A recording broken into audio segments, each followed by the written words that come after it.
During the two-day summit, which will start tomorrow in Brussels, EU leaders and representatives of the member states of the community will discuss the war in Ukraine and related problems, such as the food crisis and migration. The main topic, however, will be granting Ukraine candidate status to the European Union. First, we'll have to take a decisive decision.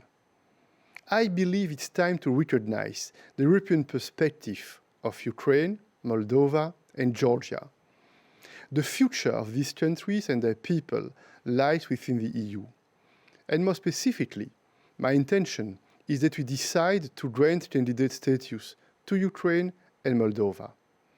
Of course, these countries will have to fulfill conditions along their European path, notably in the field of rule of law and the fight against corruption.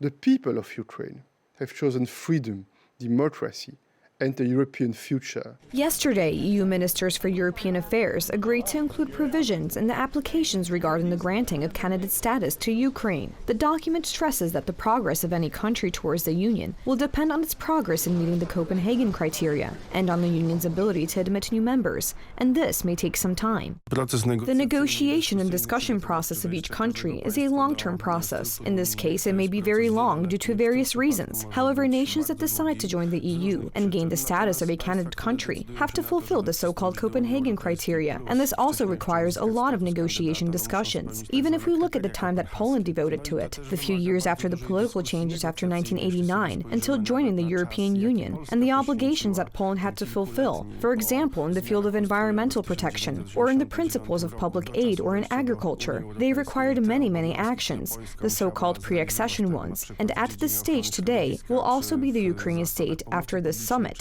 I hope. Also today in the European Parliament, a vote was held on the remaining acts, the so-called Fit for 55 package, which aims to reduce greenhouse gas emissions. MEPs also discussed the future of Ukraine, Moldova, and Georgia. We're just days away from the European Union's historic decision on Ukraine.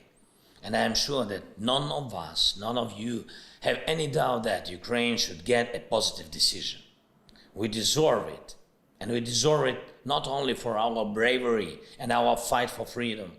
Russia's attack on Ukraine. Yesterday, there was a breakthrough in the tense relations between Ukraine and Hungary. Prime Minister Orban had a telephone conversation with President Zelensky about supporting Ukraine's European aspirations. Had a fruitful conversation with Prime Minister Viktor Orban, thanked for the support of Ukraine's sovereignty and the shelter for Ukrainians during the war. We agreed to develop cooperation in the energy sector, grateful for supporting the candidate status for Ukraine, invited him to visit Ukraine. For 119 days, Ukrainians have been defending themselves against a much stronger aggressor. According to the latest information from the front, they are short of weapons and ammunition. Great Britain is once again addressing these needs. This is about freedom and democracy in Ukraine, and it's also about freedom and democracy in Europe and across the world.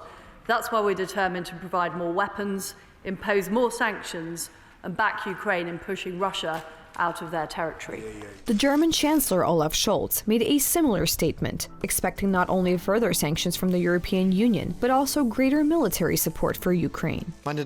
Europe and Western democracies will not accept the brutal attack on Ukraine. Therefore, we must be able to defend ourselves against this aggression. Ukraine must have adequate resources to defend itself. That is why we are giving significant financial and humanitarian support to Ukraine. The supply of military equipment largely takes place thanks to close cooperation with German defense companies. Our actions towards Russia are unprecedented. Meanwhile, the Kremlin has been threatening the European Union and Lithuania for several days. It is about blocking the transit of goods to Kaliningrad in accordance with EU sanctions. According to the Russian Foreign Ministry, the answer will not be diplomatic.